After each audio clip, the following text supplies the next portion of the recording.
Bom dia, pessoal! Que alegria estarmos aqui juntos nessa segunda-feira para meditarmos na palavra de Deus e orarmos por nossas famílias. Sim, o texto de hoje é Jeremias, capítulo 25, em que nós vamos ver um resumo geral do livro de Jeremias. Desde o início do seu ministério, ele relembra quando ainda jovem ele começou a ministrar durante o reinado de Josias, que foi um bom rei de Judá, que temeu ao Senhor, e depois dele mais 4 reis que, na verdade, andaram fora dos caminhos do Senhor. E Jeremias, após chamar o povo ao arrependimento e não ser ouvido por eles, Jeremias vai anunciar, conforme o Senhor lhe disse, que aquele povo da região de Judá seria levado para o cativeiro na Babilônia, e lá eles passariam 70 anos, mas depois o Senhor os traria de volta, restaurando-os, dando a essa nova geração um novo coração, para de fato desfrutarem as bênçãos de Deus e serem como Israel foi chamado para ser uma bênção para todas as nações. Então, nesse capítulo, é uma leitura de aproximadamente 6 minutos, te convidamos a acompanhar conosco até o final. Nós vamos ver um bom panorama do livro de Jeremias como um todo. E ao final dessa leitura, queremos orar também por essa nova semana que estamos iniciando. Vamos apresentar a sua família e juntamente com você concordar com os seus motivos de oração. Sim, então vamos orar então para que Deus abra o nosso entendimento. Amém. Quando eu li esse texto, preparando para a live, a única palavra que me vinha era agora estreitou. Depois de tanto tempo, Deus avisando, falando para o povo voltar o coração a Ele, agora chegou o momento daquelas palavras virem e se tornarem realidade na vida daquele povo. E que Deus nos livre de tudo aquilo que Ele tem talvez tentado falar conosco, e nós não temos dado os ouvidos, não temos voltado o nosso coração a Ele. Então, que nós possamos ter discernimento, entendimento nessa palavra de hoje, relembrando, como o Tiago disse, tudo aquilo que o profeta já vinha falando para o povo, e que Deus possa trazer temor no nosso coração e possa nos falar também aquilo, como que nós podemos aplicar essa palavra nas nossas vidas. Então, vamos orar. Pai, obrigado por esse novo dia, que nós sabemos que as Tuas misericórdias se renovam sobre as nossas vidas. Na Tua palavra diz que as misericórdias do Senhor se renovam a cada manhã. Então nós recebemos, Pai, desse favor, dessa graça, dessa bênção que só o Senhor pode nos dar. E colocamos as nossas vidas e as nossas famílias diante de Ti, pedindo, Pai, fala conosco, que os nossos ouvidos, os nossos olhos, os nossos corações estejam abertos para ouvir a Tua voz, para receber a Tua palavra e para arrepender dos nossos maus caminhos. Eu te louvo e te agradeço em nome de Jesus. Amém. Acompanhe conosco então a leitura de Jeremias, capítulo 25, que diz assim: A palavra do Senhor veio a Jeremias a respeito de todo o povo de Judá no 4º ano de Jeoaquim, filho de Josias, rei de Judá, que foi o 1º ano de Nabucodonosor, rei da Babilônia. O que o profeta Jeremias anunciou a todo o povo de Judá e aos habitantes de Jerusalém foi isto: Durante 23 anos, a palavra do Senhor tem vindo a mim, desde o 13º ano de Josias, filho de Amon, rei de Judá, até o dia de hoje. Eu a tenho anunciado a vocês, dia após dia, mas vocês não me deram ouvidos. Nós lemos no 1º capítulo de Jeremias que quando o Senhor o chamou, ele disse que o havia escolhido desde o ventre da sua mãe para ser um profeta às nações. Jeremias temeu porque ele era muito jovem. Mas o Senhor lhe disse: não tema o fato de você ser jovem, porque você vai falar todas as palavras que eu te der para entregar ao meu povo. E Deus já o alertou também de que o povo não ouviria as palavras de Jeremias. Mas o Senhor estava no seu amor leal, na sua fidelidade para com a sua promessa a Abraão, Isaque e Jacó, ao rei Davi. Deus estava tentando mais uma vez falar ao povo, trazer o povo de volta ao arrependimento. Mas nós temos visto até aqui que Jeremias profetizou, anunciou as visões, as percepções proféticas que ele teve, mas o povo não lhe deu ouvido. Ao contrário, tentaram persegui-lo e matá-lo, porque ele estava anunciando as palavras do Senhor que aquele povo da sua geração não queria ouvir. O verso 4 diz assim: Embora o Senhor tenha enviado a vocês os seus servos, os profetas, dia após dia, vocês não os ouviram nem lhes deram atenção, quando disseram: converta-te cada um do seu caminho mau e de suas más obras, e vocês permanecerão na terra que o Senhor deu a vocês e aos seus antepassados para sempre.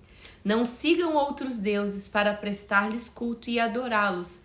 Não provoquem a minha ira com ídolos feitos por vocês, e eu não trarei desgraça sobre vocês. Então Deus estava avisando ao povo que eles estavam ali usufruindo daquela terra boa que Deus tinha prometido e dado a eles. Mas quando eles chegaram naquela terra, eles começaram a se prostituir, eles começaram a ter outros deuses, a ter muita idolatria, como nós já temos lido há tanto tempo, desde Isaías e agora Jeremias avisando o povo para eles se converterem dos caminhos, mas o povo não dava atenção. Eles estavam indo pelos caminhos que eles achavam bons, mas não ouviam os servos do Senhor. Sim, interessante, novamente fala os meus profetas, os meus servos. Os profetas eram servos do Senhor para anunciar a palavra de Deus, não pessoas com um título ou com um dom especial para si próprios, mas para servir o Senhor abençoando o seu povo. Não é diferente hoje. No verso 7, o Senhor segue dizendo: mas vocês não me deram ouvidos e me provocaram a ira com os ídolos que fizeram, trazendo desgraça sobre vocês mesmos, declara o Senhor. Portanto, assim diz o Senhor dos Exércitos: visto que vocês não ouviram as minhas palavras, convocarei todos os povos do norte, e o meu servo Nabucodonosor, rei da Babilônia, declara o Senhor, e os trarei para atacar esta terra, e os seus habitantes e todas as nações ao redor. Eu os destruirei completamente, e os farei um objeto de pavor e de zombaria, e uma ruína permanente. Darei fim às vozes de júbilo e de alegria, às vozes do noivo e da noiva, ao som do moinho e à luz das candeias. Toda essa terra se tornará uma ruína desolada, e essas nações estarão sujeitas ao rei da Babilônia durante 70 anos. Quando se completarem os 70 anos, castigarei o rei da Babilônia e a sua nação, a terra dos babilônios, por causa das suas iniquidades, declara o Senhor, e a deixarei arrasada para sempre. Cumprirei naquela terra tudo o que falei contra ela, tudo o que está escrito neste livro e que Jeremias profetizou contra todas as nações, porque os próprios babilônios serão escravizados por muitas nações e grandes reis, e eu lhes retribuirei conforme as suas ações e as suas obras. Assim me disse o Senhor, o Deus de Israel: pegue de minha mão este cálice com o vinho de minha ira e faça com que bebam dele todas as nações a quem eu o envio. Quando eles o beberem, ficarão cambaleando, enlouquecidas por causa da espada que enviarei contra elas. Então peguei o cálice da mão do Senhor e fiz com que dele bebessem todas as nações às quais o Senhor me enviou. Certamente Jeremias está anunciando uma visão espiritual, uma visão profética que ele viu, em que o Senhor lhe dava um cálice e ele tomava esse cálice das mãos do Senhor e o entregava às nações, representando a mensagem de juízo que Jeremias entregaria a essas nações. Jerusalém e as cidades de Judá, seus reis e seus líderes, para fazer deles uma desolação e um objeto de pavor, zombaria e maldição, como hoje acontece. O faraó, o rei do Egito, seus conselheiros e seus ídolos, e seus líderes, todo o seu povo e todos os estrangeiros que lá residem, todos os reis de Uz, todos os reis dos filisteus, de Escalon, Gaz, Ecrom, e o povo que restou em Asdod, Edom, Moabe e os amonitas, os reis de Tiro e de Sidom, os reis da ilha e das terras além do mar, Dedã, Temá, Bus e todos os que rapam a cabeça, e os reis da Arábia e todos os reis dos estrangeiros que vivem no deserto, todos os reis de Zinri e de Elão e da Média, e todos os reis do norte, próximos ou distantes, uns após o outro, e todos os reinos da face da terra. Depois de todos eles, o rei de Sesaque também beberá do cálice. A seguir, diga-lhes: assim diz o Senhor dos Exércitos, o Deus de Israel: bebam, embriaguem-se, vomitem, caiam e não mais se levantem, por causa da espada que envio no meio de vocês. Mas se eles se recusarem a beber, diga-lhes: assim diz o Senhor dos Exércitos, vocês vão bebê-lo. Começo a trazer desgraça sobre a cidade que leva o meu nome, e vocês sairiam impunes? De maneira alguma ficarão sem castigo. Estou trazendo a espada contra todos os habitantes da terra, declara o Senhor dos Exércitos. Israel e o povo de Deus havia feito alianças. Claramente nós já lemos várias vezes com o Egito, mas também com povos ao redor. Por isso se prostituíram, na linguagem que Jeremias usou, esse termo prostituição, não como um homem que se envolve com uma mulher, mas como um povo dedicado a Deus que se envolveu com os ídolos inúteis daquelas outras nações. E a promessa do Senhor é de que ele traria juízo não só sobre a região de Judá, mas sobre todos os povos ao redor. Verso 30. E você profetize todas essas palavras contra eles, dizendo: o Senhor ruge do alto, troveja na sua santa morada, ruge poderosamente contra a sua propriedade. Ele grita com os que pisam as uvas, grita contra todos os habitantes da terra. Um tumulto ressoa até os confins da terra, pois o Senhor faz acusações contra as nações e julga toda a humanidade. Ele entregará os ímpios à espada, declara o Senhor. Assim diz o Senhor: vejam, a desgraça está se espalhando de nação em nação. Uma terrível tempestade se levanta desde os confins da terra.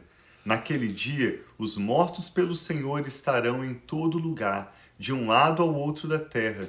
Ninguém pranteará por eles, e não serão recolhidos e sepultados, mas servirão de esterco sobre o solo. Lamentem-se e gritem, pastores. Rolem no pó, chefes do rebanho, porque chegou para vocês o dia de matança e de sua dispersão. Vocês cairão e serão esmigalhados como vasos finos. Não haverá refúgio para os pastores, nem escapatória para os chefes do rebanho. Ouvem-se gritos dos pastores e lamento dos chefes do rebanho, pois o Senhor está destruindo as pastagens deles. Os pastos tranquilos estão devastados por causa do fogo da ira do Senhor. Como um leão, ele saiu da sua toca e a terra deles ficou devastada, por causa da espada do opressor e do fogo da sua ira. Jeremias declarou, como nós vemos um bom resumo nesse capítulo 25, uma palavra de juízo do Senhor, tanto ao seu povo em Judá, como às nações ao redor. Por isso ele não teve um ministério fácil. Jeremias não estava falando uma palavra de prosperidade, ele não estava anunciando algo que a sua audiência, os seus ouvintes queriam ouvir dele. E ele lamentou, como nós já vimos nas semanas anteriores, sobre esse chamado, porque ele deveria anunciar palavras, sendo que o povo não queria ouvir. Por que ele teria que declarar juízos e palavras tão duras a ponto dos líderes, dos sacerdotes do seu povo quererem perseguir e até mesmo tirar a vida de Jeremias? Mas ele estava como profeta, servo do Senhor, alinhando seu coração ao coração de Deus para declarar àqueles povos que o Senhor não estava satisfeito com a conduta deles. Deus exigia justiça, Deus queria ver a verdade, especialmente ele queria que o seu povo Israel fosse uma bênção para os povos ao redor. E por isso não acontecer, pelo chamado do Senhor não ser atendido, Jeremias anunciou então em nome do Senhor um período de 70 anos de cativeiro na Babilônia. Agora observe que ao mesmo tempo em que Jeremias disse que Nabucodonosor, rei da Babilônia, era um servo do Senhor para executar aquele juízo, também disse que no final dos 70 anos o Senhor trataria e castigaria Nabucodonosor. Então a gente vê ao mesmo tempo que quando uma pessoa é um instrumento nas mãos de Deus, isso não necessariamente significa que aquela pessoa está agradando a Deus. Por outro lado, nós vemos que quando uma pessoa de fato é um servo de Deus, que está agradando o Senhor, muitas vezes essa pessoa, como o profeta Jeremias, vai sofrer e passar momentos de dificuldade. Então, o que de fato revela se uma pessoa é um servo de Deus ou não, se uma pessoa está agradando o coração de Deus ou não, não é a sua influência, a quantidade de líderes que essa pessoa tem debaixo da sua influência, o seu poder, a sua riqueza, mas sim o quanto essa pessoa está comprometida com a justiça de Deus, com a verdade do Senhor. Esse é o chamado do profeta Jeremias, que serve para a minha família e para a sua família. Que nós possamos hoje, mais do que amar esse mundo, a influência, a riqueza, grandes lideranças, que nós possamos nos aquietar na presença do Senhor para ouvirmos as palavras dele, sejam quais forem, agradáveis ou desagradáveis, fáceis ou difíceis, e que o nosso compromisso, da nossa família, seja com a verdade, com a justiça de Deus, com o compromisso de amar o nosso próximo, de servir aqueles ao nosso redor e assim sermos de fato servos e representantes do Senhor na nossa comunidade. Consequentemente, nós vamos experimentar da satisfação, da paz, da bênção que só o nosso Deus pode dar, o que é muito melhor do que riquezas ou qualquer influência que esse mundo pode oferecer. Sim, o nosso período de vida aqui na Terra, até o dia que Deus escolheu, o nosso dia, são poucos comparados com a eternidade, com o futuro que Deus tem para nós. Então, muitas vezes nós podemos olhar a vida de uma pessoa num período de 1, 2, 3, 4 anos. Aqui, no caso da Babilônia, seria um período de 70 anos que o povo estaria lá cativo, mas Deus tinha promessas, tinha prosperidade, tinha uma nova vida para o povo, muito além daqueles 70 anos, que parece uma eternidade, porque eu não cheguei nos 70 anos, ainda falta alguns anos para chegar, talvez você não chegou nos 70 anos, então imagina, toda a nossa vida ainda não era o tempo que aquele povo, que as gerações iriam nascer, geração após geração dentro daquele tempo de cativeiro, mas aquilo não era o que definia as promessas, os planos, o que Deus tinha para aquele povo. Então, talvez você esteja passando numa fase difícil, numa estação difícil da sua vida, mas isso não é o que Deus tem para você, não é o que Deus fala, não é o fim, não é essa limitação de tempo, mas Deus tem muito mais. Talvez você esteja passando num momento muito próspero e é no momento da prosperidade que nós temos que continuar firmes, olhando para o Senhor, sendo fiéis ao Senhor, porque nós vemos tudo isso que está acontecendo. Deus enviou Jeremias, ele já estava há mais de 20 anos trazendo a palavra do Senhor, falando: vocês estão aqui nessa terra boa, vocês estão desfrutando dessa promessa nesse tempo de paz, mas veja os teus caminhos, vocês estão fazendo alianças que não são corretas. Então nós temos que ter a esperança no momento difícil, mas também guardar os nossos corações. Amém. No momento de prosperidade, no momento onde parece que tudo está naquele pasto calmo. Até mesmo a palavra veio para os pastores, que naqueles pastos tranquilos e calmos. Então nós temos que sempre estar olhando para o Senhor, sabendo que Ele é aquele que cuida das nossas vidas, Ele que nos ajuda, tanto no momento difícil, e está ali provendo prosperidade também. Então, que os nossos olhos não saiam deles, que o nosso coração esteja juntinho dele, que os nossos corações estejam guardados em Deus. Sim, amém. Servimos um Deus fiel, um Deus justo, e Jesus nos disse que tudo passará na terra, mas as suas palavras jamais passarão. O que o Espírito Santo está falando ao seu coração? Vamos orar juntos? Sim. Pai, nós te damos graças pela sua bondade e seu amor leal, e a lembrança, através dessa leitura do profeta Jeremias, de que o Senhor é um Deus fiel, o Senhor é bom e tudo que o Senhor faz é bom. Sim, mesmo Pai, quando o Senhor é severo, mesmo quando o Senhor executa o juízo, o Senhor está fazendo o que é bom, e em todo o tempo o Senhor é bom. Por isso te damos graças, sim, te agradecemos, sim, por todas as tuas bênçãos e pelo futuro que o Senhor tem preparado para nós. Nós rendemos nossos corações ao Senhor e clamamos pela tua misericórdia. Clamamos hoje o perdão dos nossos pecados e entregamos ao Senhor a nossa família, os nossos filhos, aqueles que têm os seus netos, cada causa e cada motivo de oração. Amém, que são agora apresentados em oração diante do Senhor. Esse sofrimento, essa dor no coração dessa pessoa que ora conosco, esses nomes mencionados diante do Senhor, esse desespero colocado diante do Senhor de uma pessoa que já não sabe mais o que fazer. Nós entregamos ao Senhor, sabendo que o Senhor é fiel, um Deus que torna possível o que é o impossível, amém, que abre portas onde Senhor, não há portas, que muda a nossa história para que o nome do Senhor seja glorificado. Pedimos a tua ajuda, oramos por sabedoria e por clareza para as decisões, escolhas que temos no dia de hoje, nessa semana que hoje iniciamos. Pedimos, Pai, a tua bênção sobre cada família representada por essa pessoa que ora conosco agora. Pedimos que o Senhor abençoe essa nova semana, nos dê da tua paz, das direções do teu Espírito Santo, para que nós possamos, de fato, Pai, viver a justiça que não é nossa, mas a justiça do Senhor pela fé. Viver, Pai, com compromisso com a verdade, com aquilo que agrada ao Senhor, viver de modo a sermos uma bênção para todos ao nosso redor. Sim, Ajuda-nos, Pai, a nós e a nossa família a estarmos totalmente alinhados com o Teu coração, atentos às prioridades do Senhor para essa semana. Amém. E vivendo o melhor meu Pai. que o Senhor tem preparado para nós. Nós declaramos sobre essa pessoa que ora conosco a Tua paz e a bênção do Senhor, que enriquece, não acrescenta dores. Entregamos ao Senhor nossos motivos de oração e nossas ações de graças e oramos com fé no nome do Senhor Jesus. Amém. Então tem um dia muito abençoado. Nós amamos estar aqui com vocês. Que Deus sempre tenha o nosso coração e guarde os nossos corações em Cristo Jesus. Assim seja. Obrigado por compartilhar essa ministração, essa oração com alguém de quem você se lembra agora. E nós nos veremos amanhã. Deus os abençoe e nós amamos vocês. Um abração.